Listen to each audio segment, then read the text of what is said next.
Selamat siang Pak Ronaldi. Pada kesempatan kali ini kami dari grup 10 akan mempresentasikan mengenai Walt Disney, di mana Walt Disney berada di urutan ke-48 dari 500 Fortune. Next. Anggota kami ada Brian Anderson, Brian Gunawan, Kevin Ariela, Felicia Kalista Chandra, Owen Junior, dan saya sendiri Ruben. Sebelumnya kami ingin menjelaskan mengenai perjalanan Walt Disney secara singkat.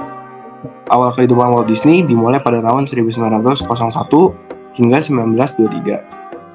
Yang kemudian Walt Disney membentuk Alice Comedies dan Oswald the Lucky Rabbit pada tahun 1923 sampai 1928. Pada tahun 1928 ini menjadi awal kesuksesan Walt Disney, yaitu era Mickey Mouse hingga tahun 1937. Kemudian dilanjutkan dengan ekspansi ke dunia film dan taman rekreasi pada tahun 1940, serta ekspansi ke media dan kematian hingga 1966. Dan hingga saat ini, kita memasuki era pasca Walt Disney yang dimulai pada tahun 1967. Berikut adalah laporan keuangan dari Walt Disney. Bisa dilihat, ini adalah laporan keuangan pada Desember 2022 hingga September 2023. Margin kotor yang didapat sebesar 33,41%.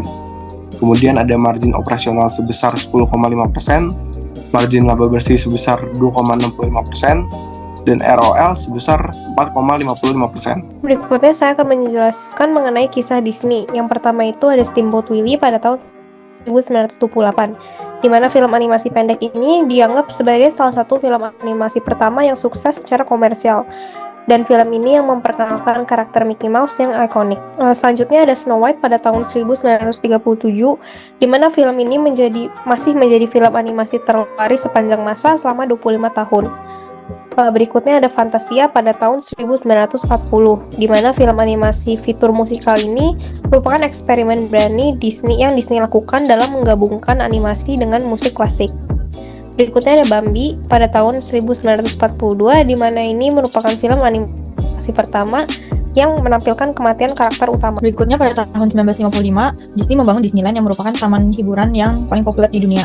Selanjutnya pada tahun 1971, Disney juga membangun Walt Disney World yang juga merupakan taman hiburan yang paling besar di dunia dan paling terkenal juga.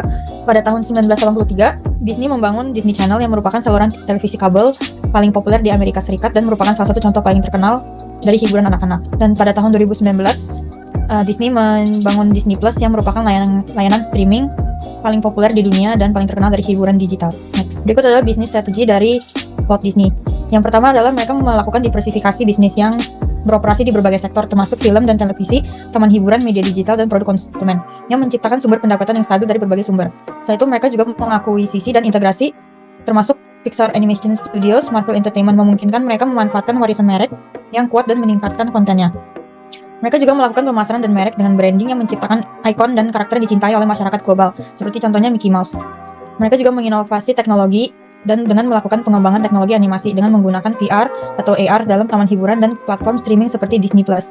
Mereka juga melakukan pengelolaan hak kekayaan intelektual dengan memanfaatkan karakter dan properti mereka melalui berbagai saluran, termasuk merchandise, taman hiburan, dan media. Lalu untuk selanjutnya adalah study skill knowledge. Yang pertama adalah follower growth.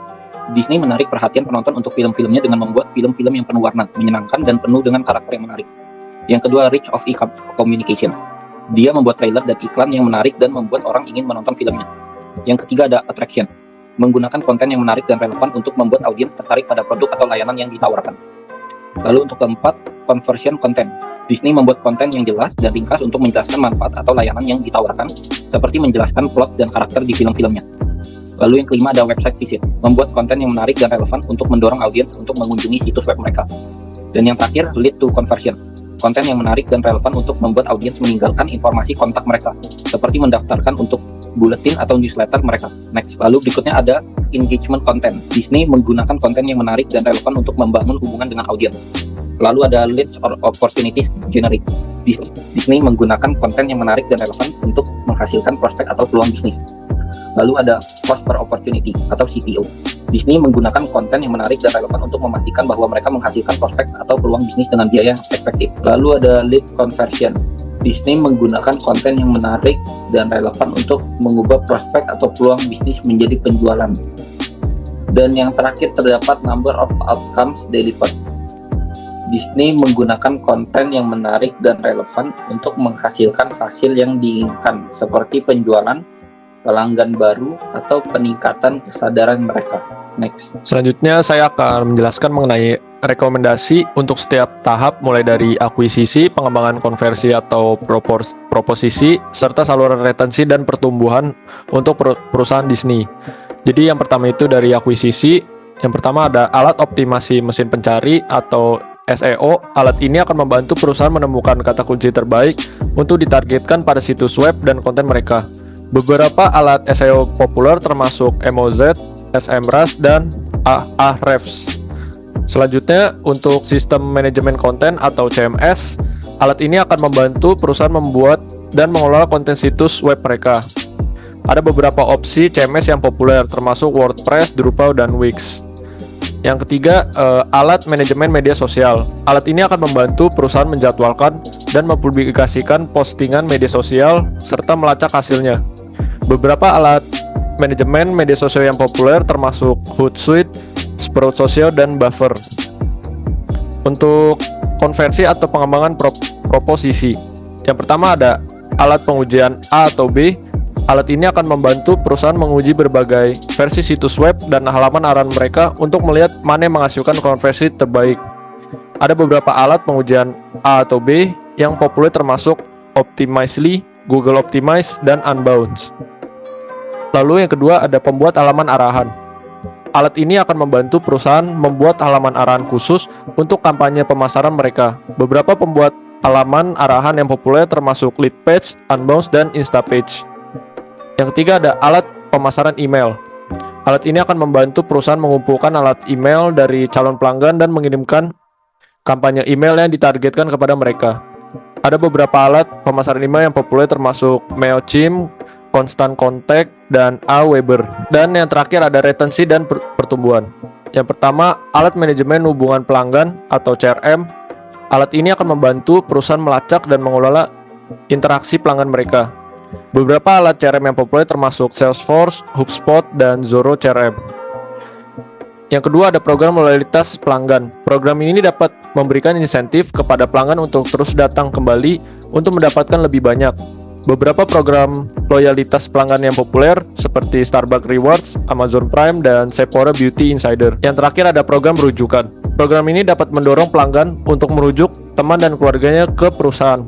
Beberapa program rujukan yang populer antara lain program rujukan Uber, program rujukan Dropbox, dan program rujukan Airbnb.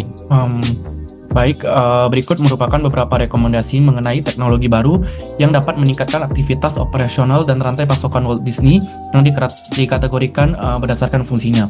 Yang pertama ada blockchain atau DHG, yang dimana di sini mengembangkan pengalaman konsumen yang ditingkatkan dengan sistem tiket yang aman dan efisien pada platform blockchain. Nah, ini memungkinkan transaksi yang lebih cepat, verifikasi identitas yang aman, dan penawaran yang dipersonalisasi berdasarkan perilaku masa lalu. Yang kedua ada eKYC di sini for Financial and Operational Security, yang di sini memberikan keamanan cyber dan pencegahan penipuan.